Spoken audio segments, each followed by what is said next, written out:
It was a quiet Sunday evening in 1987 when something truly bizarre happened in the small town of Willow Creek, California. A man named Jack disappeared without a trace while taking an evening stroll through the woods near his home. Days later, his body was found.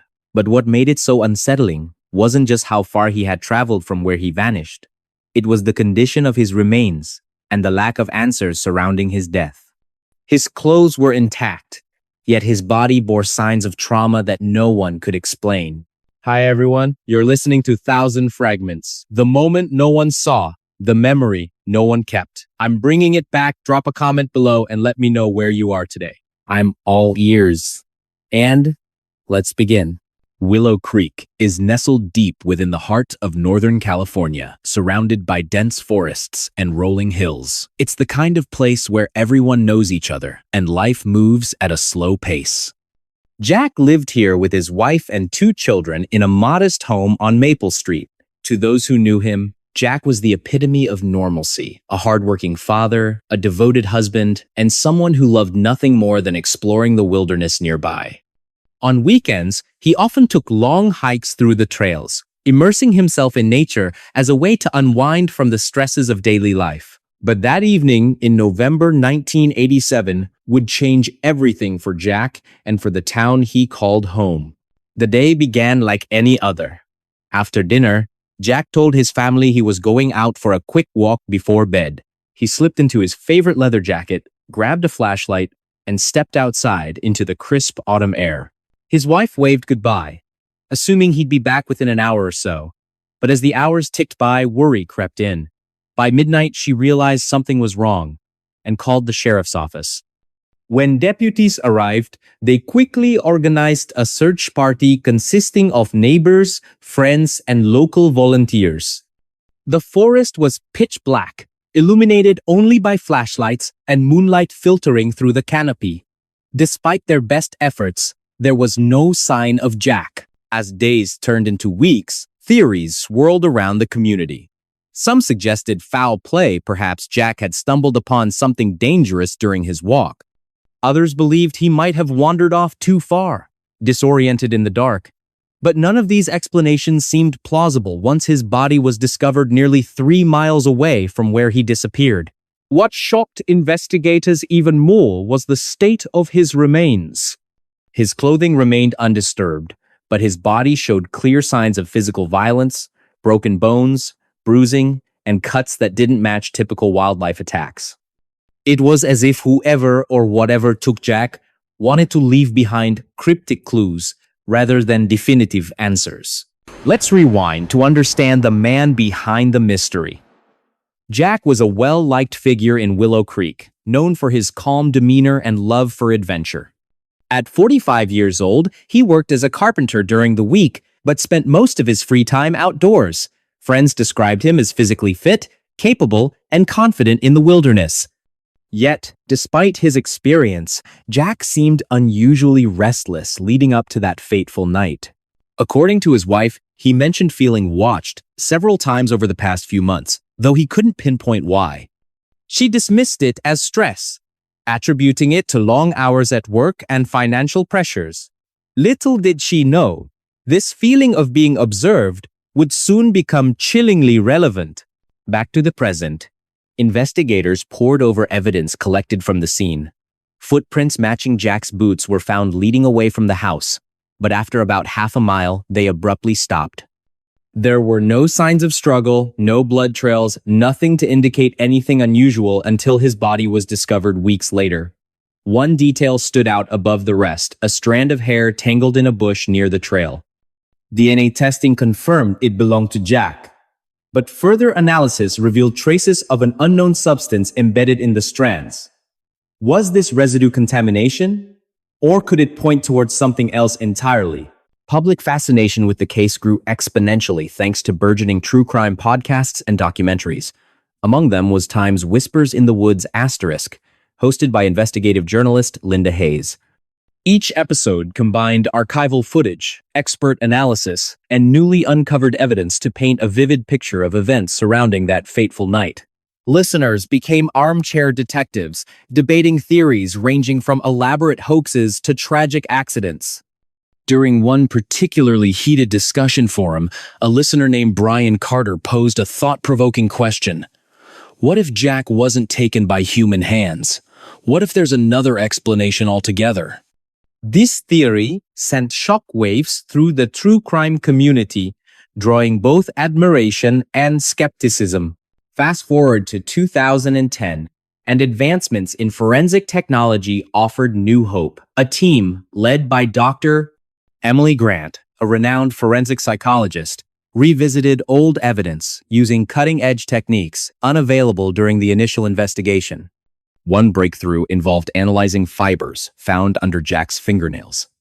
Results revealed microscopic particles resembling pollen, but originating from plants not native to California. These findings prompted renewed scrutiny of similar cases across the United States. Could Jack's disappearance represent part of a broader pattern? Investigators identified potential links to other unsolved disappearances in remote areas, sparking debates about supernatural phenomena or even extraterrestrial involvement. Meanwhile, public interest in Jack's story reached unprecedented levels. Social media platforms buzzed with theories, some credible, others far-fetched, yet all contributing to a global conversation about justice and accountability. Facebook groups dedicated to discussing leads attracted thousands of members worldwide. Conversations ranged from speculative musings to well-researched arguments supported by data. One member, Amanda Grant, gained prominence when she identified similarities between Jack's case and other mysterious deaths involving individuals found miles away from their last known location. Her findings prompted authorities to explore connections previously dismissed as coincidental. Are we looking at copycat crimes? Or does this suggest something larger? In 2013, a former neighbor came forward, claiming to recall suspicious activity near Jack's home days before his disappearance.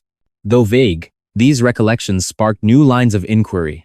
Detectives revisited old statements, searching for overlooked details that might connect dots unseen before. Every little piece matters, insisted Detective James Peterson during another late-night session reviewing files stacked high around his desk. By 2020, social media played increasingly vital roles in disseminating information related to the case. Twitter threads dissected evidence, Reddit forums debated theories, and YouTube channels uploaded videos piecing together fragments of the puzzle. Then came the twist. Forensic genealogy techniques identified a distant relative linked to DNA profiles discovered at the crime scene years earlier. Investigators raced to interview the individual, uncovering surprising ties to Willow Creek during the mid-1980 seconds. While circumstantial, the connection provided tantalizing possibilities worth pursuing. "We're closer than ever before," declared James during a press conference held amidst heightened tension. Cameras flashed as reporters clamored for answers, underscoring the significance of this development. Yet, despite these advances, fundamental questions remained unanswered. Why did Jack travel so far into the wilderness? How did he end up miles away from his starting point without leaving any discernible trail? And perhaps most hauntingly, what role, if any, did the town itself play in his demise? The atmosphere shifted dramatically as public interest in the case grew once again. Online forums buzzed with discussions, piecing together clues and debating theories. Social media campaigns reached millions, reminding the world of Jack's story and the importance of vigilance. What really happened to Jack? Is he still alive somewhere, waiting to be found? Or did some cruel twist of fate claim his life that fateful evening? These questions lingered like shadows over Willow Creek, casting doubt and despair over the hearts of those who cared. By 2023, significant progress had been made in identifying previously unknown victims connected to similar cases. Advances in forensic anthropology enabled analysis of skeletal remains discovered near remote locations frequented by hikers and campers. Each identification brought closure to grieving families, while simultaneously deepening society's collective unease about the extent of such crimes. Public memorials erected in honor of victims served dual purposes, commemorating lives lost and warning future generations against falling prey to similar ideologies. Throughout these developments, Emily maintained a complex relationship with her subject matter. On one hand, she felt driven by professional curiosity and moral obligation to uncover truths buried beneath layers of myth and misinformation. On the other hand, she grappled with personal demons triggered by immersing herself so deeply in darkness. How do you study something so monstrous without letting it consume you? She mused during a rare moment of reflection. Her efforts culminated in a comprehensive book published in late 2023 titled Times Beneath the Canopy, Understanding Unsolved Mysteries in Rural America, **. The manuscript combined historical research, contemporary analysis, and first-hand accounts to create the most complete picture of Jack's life and disappearance ever assembled.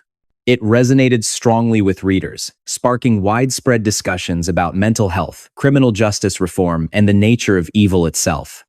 Yet, despite all the revelations and advancements, fundamental questions remain unanswered. What exactly caused Jack to become who he was? Can anyone fully comprehend the depths of such depravity or the circumstances surrounding his death? And perhaps most importantly, how do we prevent future generations from producing similar tragedies? These queries weigh heavily over the conclusion of our narrative, reminding us that while much has been learned since Jack's time, much remains mysterious. For every answer uncovered, new mysteries arise.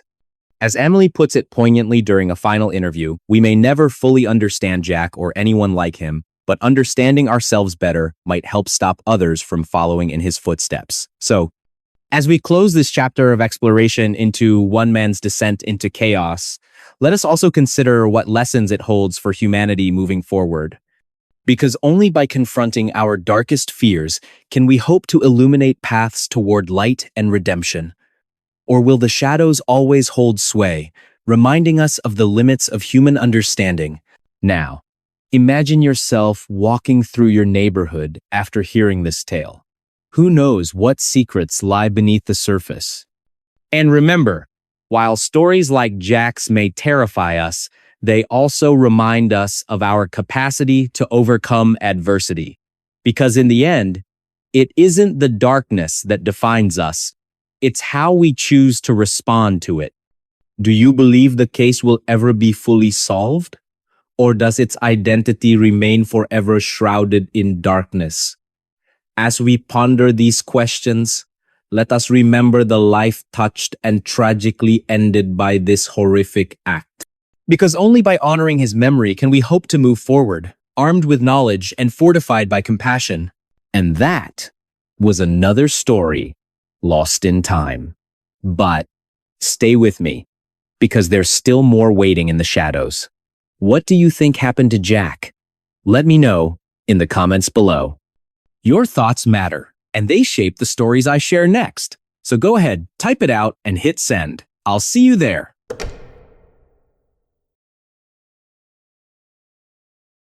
On a cold January night in 2010, something inexplicable happened in North Wales.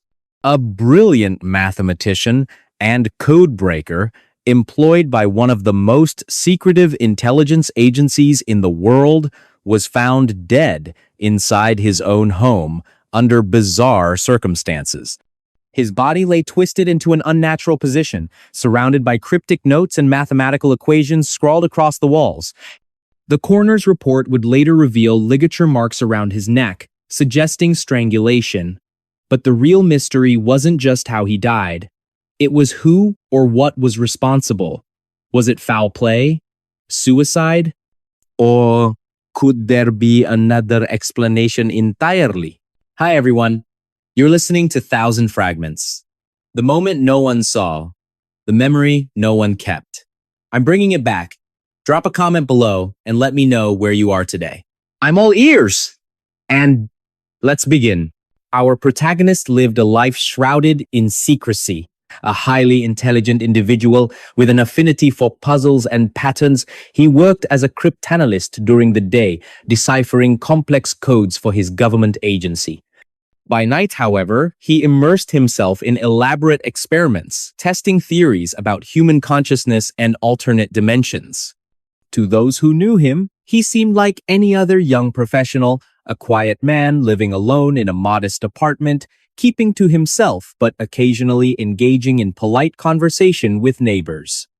Little did they know that beneath this calm exterior lay a mind consumed by curiosity and obsession. The year was 2010, and the town where he resided was typical of rural Britain: rolling hills, quaint cottages, and a tight-knit community where everyone knew each other by name.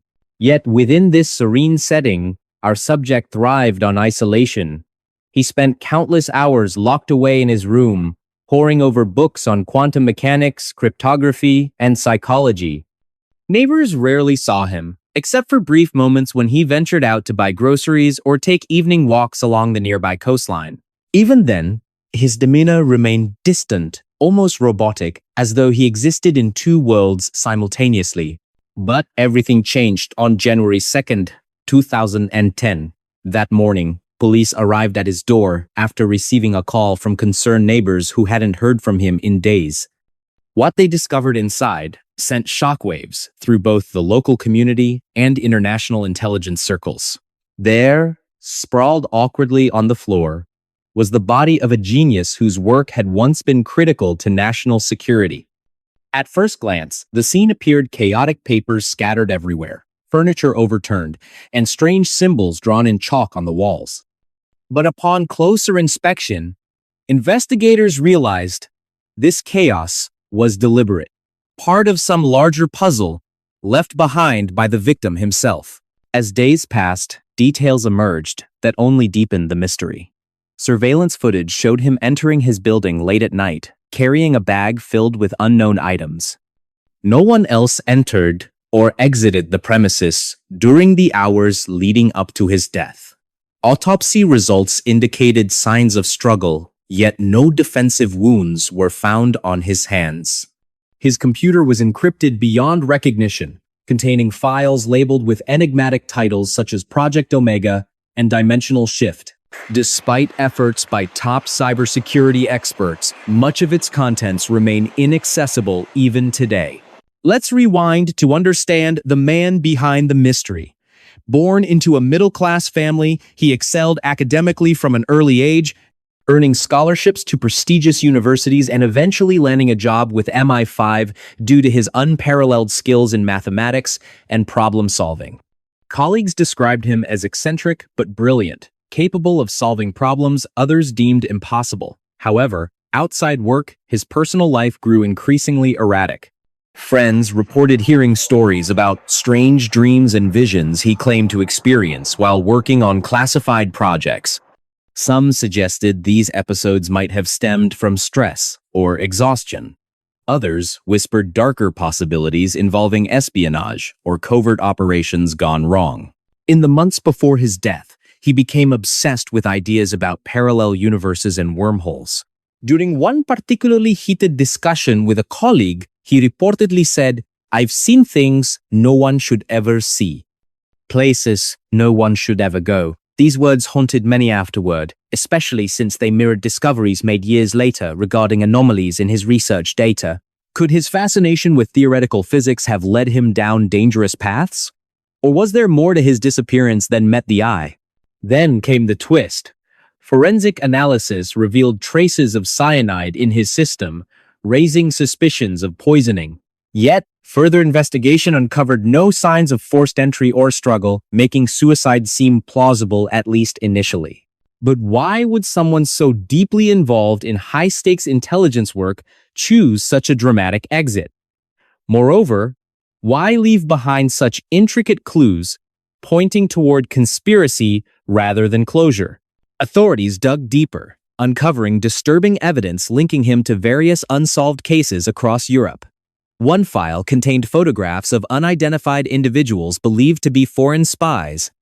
Another detailed plans for a device capable of disrupting satellite communications. While none of this proved conclusive, it painted a picture of a man torn between loyalty and rebellion, perhaps caught in the crossfire of global espionage games. Public fascination with the case skyrocketed after details leaked online. True crime enthusiasts flocked to forums, debating whether his death represented murder, suicide, or something far stranger. Among them was Brian Carter, a self-taught programmer who applied advanced algorithms to decode patterns hidden within the cryptic messages left at the crime scene. His findings drew widespread attention, suggesting possible ties between our subject and broader criminal networks operating throughout the UK during the same period. Are we looking at isolated incidents or part of something larger? Brian asked during a live Q&A session, drawing nods of agreement from participants. Social media platforms buzzed with theories, ranging from credible analyses to wild speculation. Some argued he had uncovered secrets too dangerous for public knowledge, forcing powerful entities to silence him permanently. Others believed he staged his own demise, leaving behind carefully crafted illusions designed to confuse anyone searching for answers. Meanwhile, psychologists studying behavioral patterns noted recurring themes in his writings: fear, paranoia, and an overwhelming sense of being watched. Was this merely the ramblings of a troubled mind, or hints of truths buried deep within shadows? Fast forward to 2023, and advancements in artificial intelligence offer unprecedented opportunities for analyzing large datasets related to his case. Using machine learning models, researchers sifted through thousands of pages of archived material, flagging patterns previously overlooked by human eyes. Their findings suggest connections between his activities and similar disappearances worldwide, hinting at organized crime or rogue governmental factions. Could he have stumbled upon information threatening national security, triggering his elimination? Or was his fate tied to personal demons haunting him long before that fateful night? One discovery stood out above the rest: a notebook filled with hand-drawn diagrams depicting geometric shapes resembling crop circles. Inside, annotations reference concepts borrowed directly from quantum theory, including mentions of black holes and multiverse theory. Experts struggled to interpret their meaning, though many agreed they pointed toward experimentation with untested scientific principles. Did he truly believe he could unlock doors to alternate realities? Or was this simply the product of mental instability exacerbated by pressure from his demanding career? By now, you might think the story ends here, but it doesn't. In recent years, new developments reignited interest in the case. Forensic genealogy techniques identified relatives linked to DNA profiles discovered near the crime scene, prompting authorities to revisit old leads. Investigators traced these connections back to individuals known to associate with underground organizations specializing in illegal technology trade. Could these groups have played a role in his death? If so, why target someone seemingly disconnected from their operations? Amidst growing intrigue, amateur sleuths joined professional detectives in piecing together fragments of information. Podcasts dedicated to exploring his life and crimes reached millions, sparking debates among listeners eager to solve the riddle themselves. Episodes examining societal factors contributing to his descent into madness resonated strongly with audiences navigating uncertain times. Could such a mind exist today, armed with modern tools and access to classified systems? Host Paul Hayes posed this question rhetorically during the season finale of Time's Unraveling Genius *, leaving listeners pondering implications long after the episode aired. 2 years later, researchers announced they had decoded messages embedded in artwork created during his final days. Sophisticated image recognition software identified recurring themes tied to specific locations and dates, corresponding to known events in his life. This revelation suggested he may have left deliberate clues intended to taunt authorities even beyond the grave. Was he playing games right up until the end? Emily Carter, a forensic psychologist assigned to analyze his psychological profile, mused aloud during a private meeting with colleagues. Her voice cracked slightly, betraying exhaustion mixed with awe at the complexity of their subject. Atmosphere shifted dramatically as public interest surged once again. Forums buzzed with discussions piecing together timelines and debating theories. Conversations ranged from speculative musings to well-researched arguments supported by hard data. One member, Amanda Grant, gained prominence when she identified similarities between his disappearance and other unsolved cases involving individuals with exceptional intellectual abilities. Her findings prompted renewed scrutiny of potential links between genius minds and clandestine operations. Families affected by similar losses gather annually to honor their loved ones, finding solace in shared memories and unwavering determination. "We won't stop fighting," says Linda Hayes during a memorial service held near North Wales. Her voice cracks with emotion, underscoring the personal stakes involved. And so, the legend persists not merely as a relic of the past, but as a testament to human resilience in the face of incomprehensible evil. And that was another story lost in time. But stay with me, because there's still more waiting in the shadows. What do you think happened to him? Let me know in the comments below. Your thoughts matter, and they shape the stories I share next. So go ahead, type it out, and hit send. I'll see you there.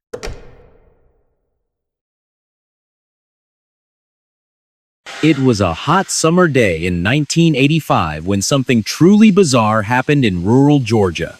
A black bear, weighing over 400 pounds, breaks into a storage shed at a lumber mill and consumes nearly $20,000 worth of cocaine.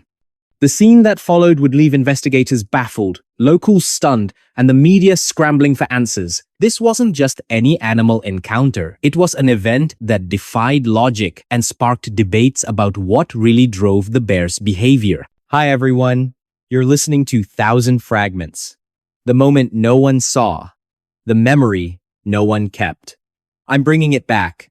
Drop a comment below and let me know where you are today. I'm all ears. And let's begin.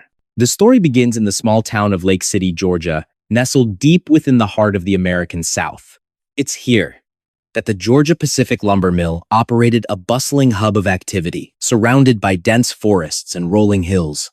For most residents, life revolved around workdays filled with long hours under the sun and evenings spent enjoying the tranquility of nature.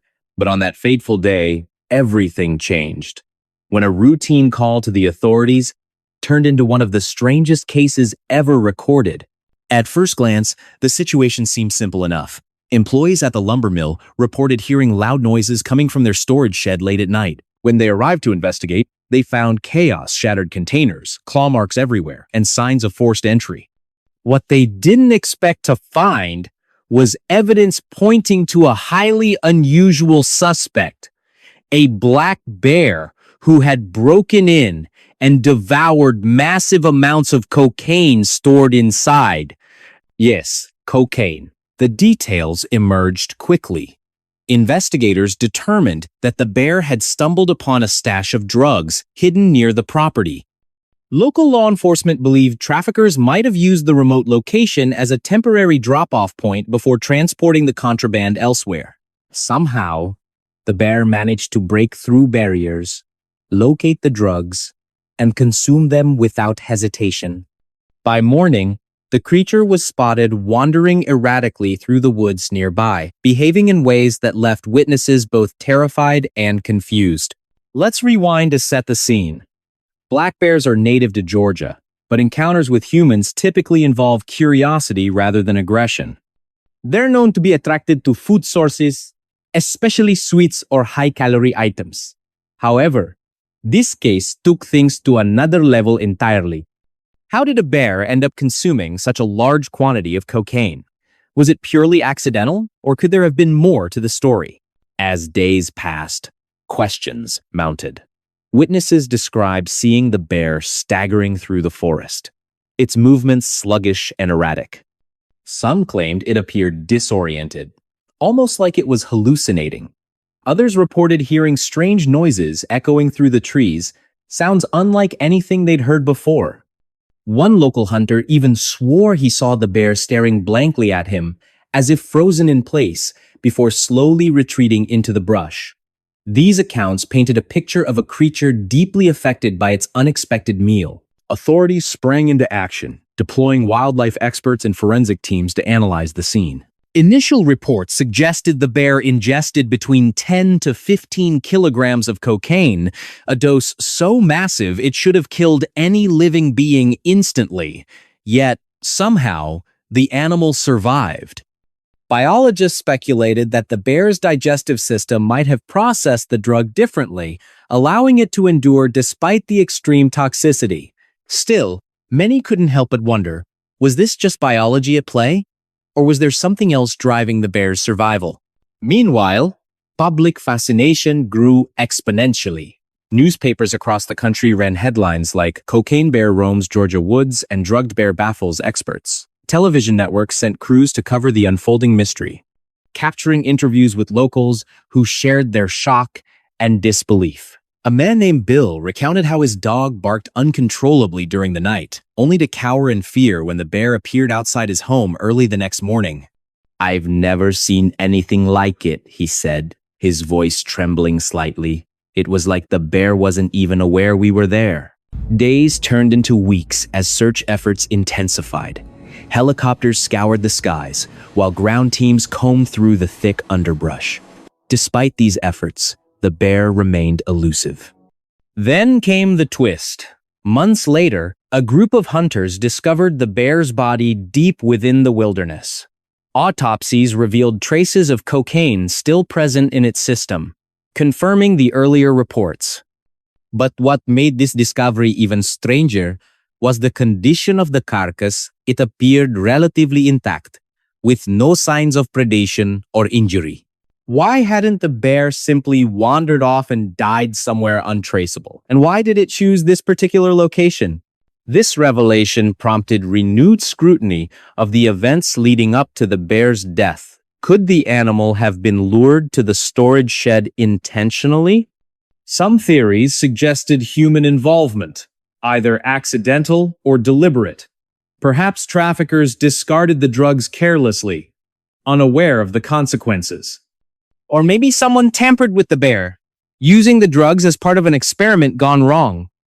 Whatever the truth, the incident left lasting questions about the intersection of wildlife and criminal activity. Fast forward to modern times, and technology offers tantalizing possibilities for unraveling secrets long buried.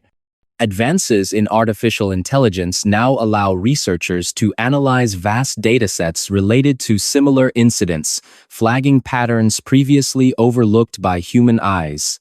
Brian Carter, a programmer turned amateur investigator, developed a program capable of cross-referencing animal behavior with environmental factors. His findings suggest that bears exposed to certain substances exhibit predictable yet alarming behaviors. Could this knowledge have helped prevent the tragedy back in 1985? Social media platforms buzz with theories, some credible, others far-fetched, yet all contributing to a global conversation about justice and accountability. Online forums dedicated to true crime and wildlife mysteries attract thousands of participants eager to piece together fragments of information. Among them is Amanda Grant, whose analysis draws parallels between the cocaine bear case and other instances of animals interacting with illicit materials. Her insights prompt authorities to revisit old leads, searching for connections once dismissed as coincidental. But here's where the story takes a darker turn. Forensic genealogy techniques identify genetic material linking the bear to a distant relative living near the area decades ago. Investigators trace these connections back to individuals involved in organized crime operations during the same period. While circumstantial, the evidence generates renewed energy within ongoing investigations. Are we looking at isolated incidents or part of something larger? By 2023, significant progress has been made in understanding the broader implications of this case. Forensic anthropologists work tirelessly analyzing remains recovered from remote locations where similar tragedies may have occurred. Each discovery brings closure to grieving families, while simultaneously deepening society's collective unease about the extent of human impact on wildlife.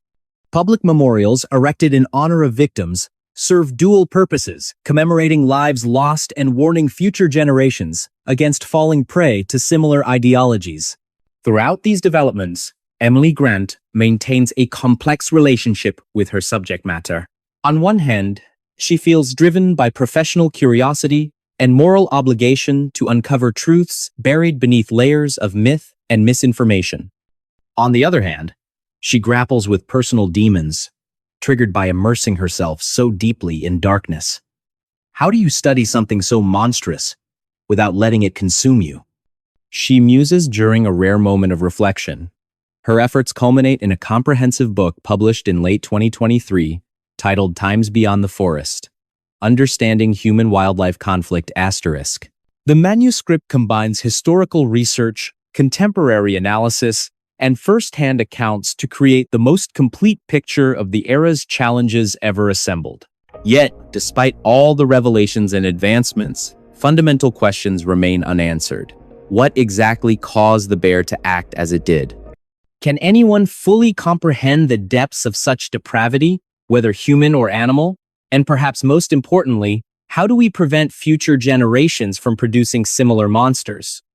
These queries weigh heavily over the conclusion of our narrative, reminding us that while much has been learned since the bear's demise, much remains mysterious.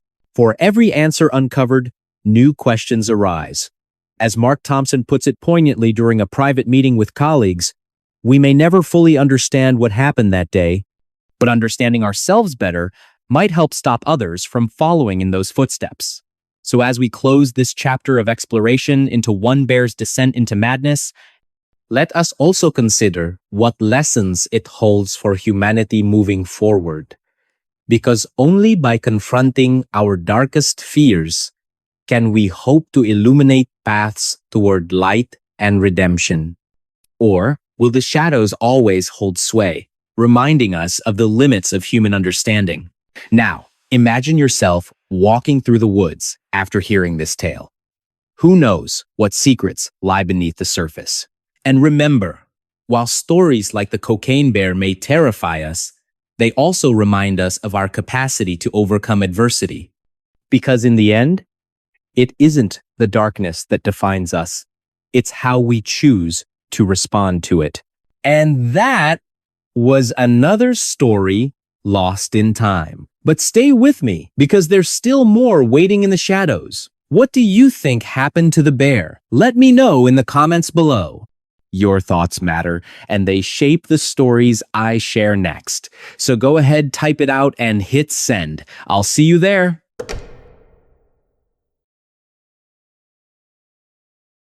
A young girl, just 2 years old, goes missing in the dead of night near her grandparents' house in rural New Hampshire.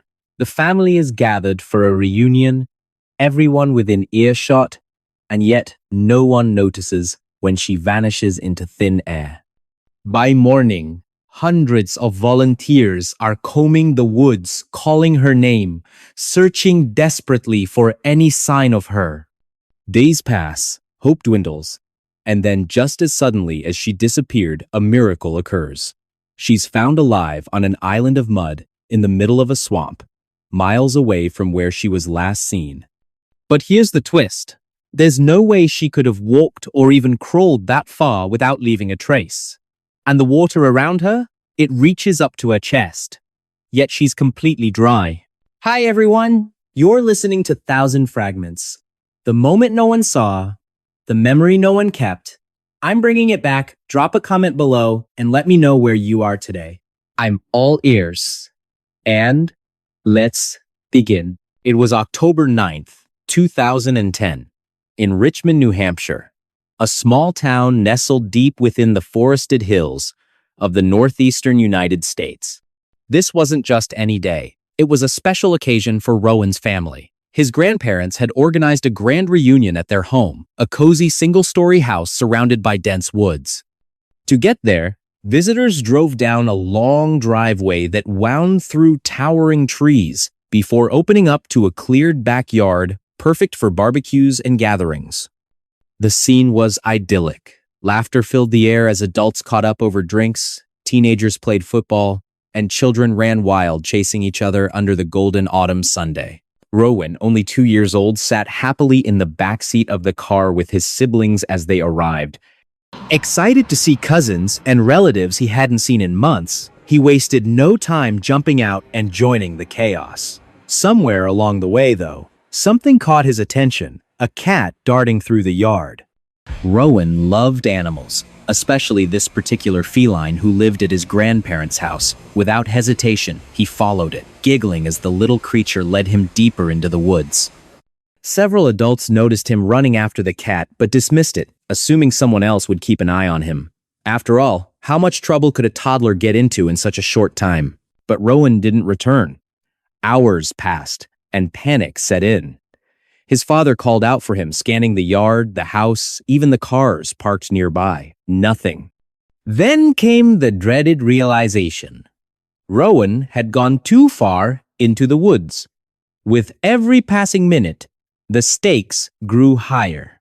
Darkness fell quickly in those parts, and temperatures dropped sharply once the sun disappeared behind the trees. Volunteers armed with flashlights scoured the area, shouting his name into the silence.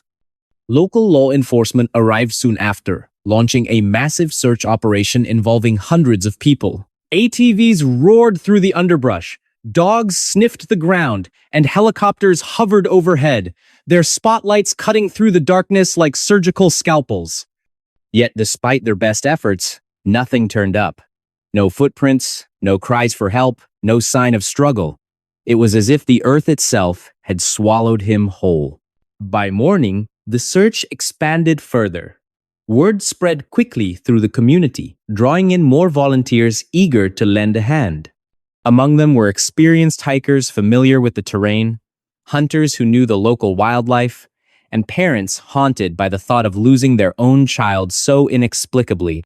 One group decided to venture farther than anyone else, heading toward a swamp located several miles away from the initial search area. The decision seemed odd at first.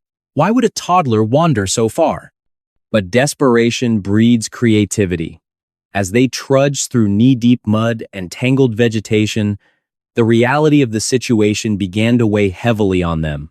Every step felt like a betrayal of the innocent life they were failing to find. Then, deep within the swamp, they stumbled upon something extraordinary. Through the thick mist, they spotted what appeared to be children's shoes resting atop a log jutting out of the water. Heart racing, they waded closer, sinking ankle-deep with every cautious movement. When they finally reached the log, they couldn't believe their eyes. There, standing on a tiny patch of dry land, clutching a tree trunk, stood Rowan. He looked unharmed, almost serene, as though he'd been waiting there all along. How did he end up here? That became the million-dollar question. The swamp was nearly 3 miles away from the original location, its waters deep and treacherous. Even if Rowan had somehow managed to navigate the rugged terrain in the dark, how could he have avoided getting wet while standing in the middle of a bog? Investigators questioned him gently, hoping for answers, but Rowan offered only fragments of his experience. "Cows," he whispered repeatedly, his voice trembling. "The cows scared me." Of course, there were no cows anywhere near the swamp. Not even close. Some theorized Rowan might have hallucinated due to exhaustion or fear, while others speculated about supernatural forces guiding him through the wilderness. Regardless of the reason, one thing remained certain. Rowan's survival defied logic. As days turned into weeks, the case gained national attention. Psychologists studied Rowan's behavior, attempting to piece together his memories of that night.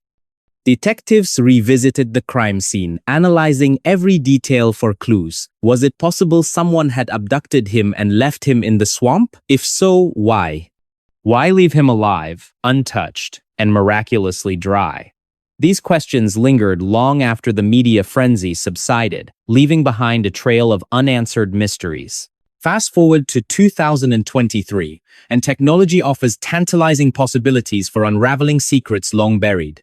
Forensic experts revisit evidence collected during the initial investigation, using advanced DNA analysis and environmental tracking tools.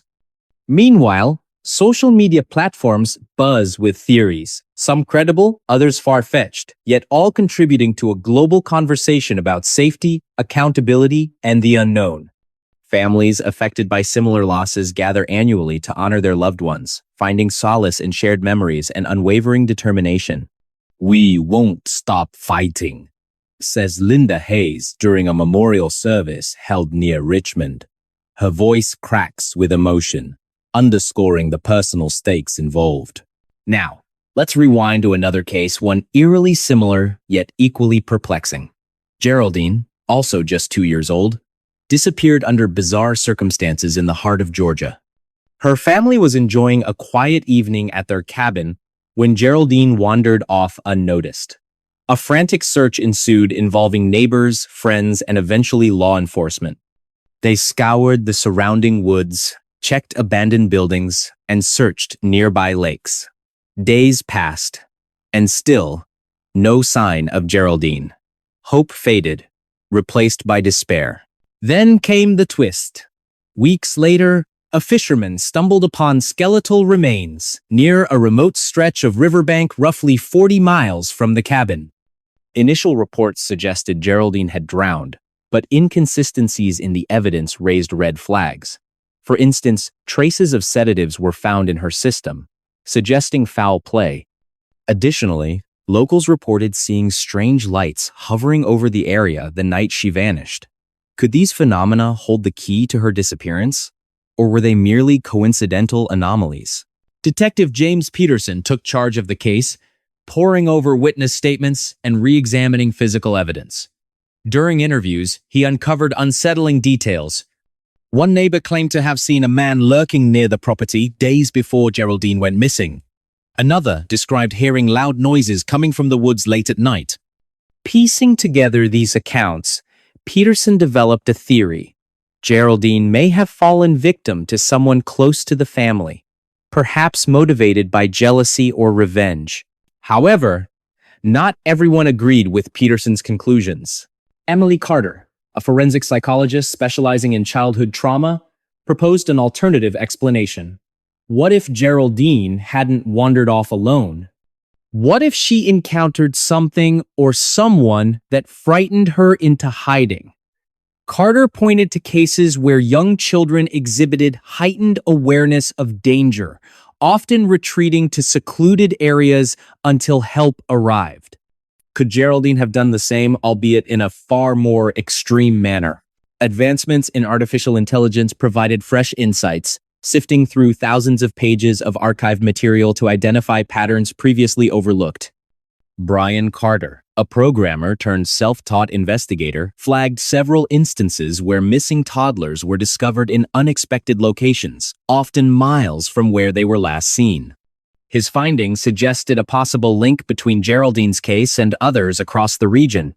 Were we looking at isolated incidents or part of something larger? The atmosphere shifted dramatically as public interest in Geraldine's story grew once again. Social media groups dedicated to solving cold cases attracted thousands of members worldwide, sparking lively debates about potential motives and culprits. Conversations ranged from speculative musings to well-researched arguments supported by data. One member, Amanda Grant, gained prominence when she identified striking similarities between Geraldine's disappearance and other unsolved cases involving young children in Georgia during the same period. Her work prompted authorities to explore connections previously dismissed as coincidental. Yet, despite these advances, fundamental questions remain unanswered. Who or what drove Geraldine so far from home? Why was she found in such a remote location? And most hauntingly, why did she appear untouched, despite traveling such a great distance? These mysteries weigh heavily on those closest to the case.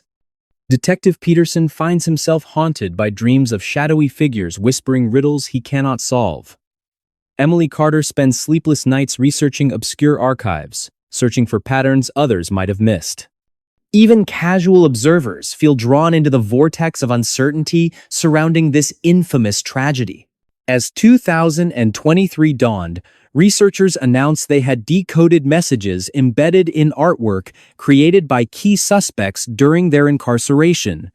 Using sophisticated image recognition software, analysts identified recurring themes tied to specific locations and dates corresponding to known crimes.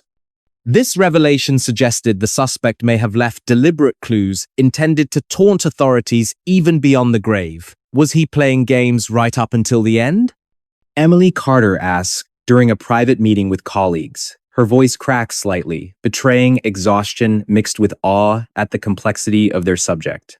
At the same time, advancements in AI offer unprecedented opportunities for analyzing large datasets related to Geraldine's case. Programs developed by Brian Carter sift through countless pages of archived material, flagging patterns previously overlooked by human eyes. His findings suggest possible ties between Geraldine's disappearance and broader criminal networks operating throughout Georgia during the early 2000s. Are we looking at isolated incidents or part of something larger? Brian asks during a live Q&A session, drawing nods of agreement from participants. And so, the legend of Geraldine persists not merely as a relic of the past, but as a testament to human resilience in the face of incomprehensible evil. For every answer uncovered, new questions arise. For every step forward, obstacles loom large. Yet through it all, one truth remains clear. The quest for understanding transcends generations, binding us together in our shared desire for peace and resolution. So, next time you walk through your neighborhood, take a moment to observe the faces around you. Who knows what secrets lie beneath the surface? Remember, while stories like Geraldine's may terrify us, they also remind us of our capacity to overcome adversity. Because in the end, it isn't the darkness that defines us, it's how we choose to respond to it. Do you think Geraldine's case will ever be fully solved? Or does its identity remain forever shrouded in darkness? Let me know in the comments below. Your thoughts matter, and they shape the stories I share next. So go ahead, type it out, and hit send. I'll see you there. And that was another story lost in time. But stay with me, because there's still more waiting in the shadows.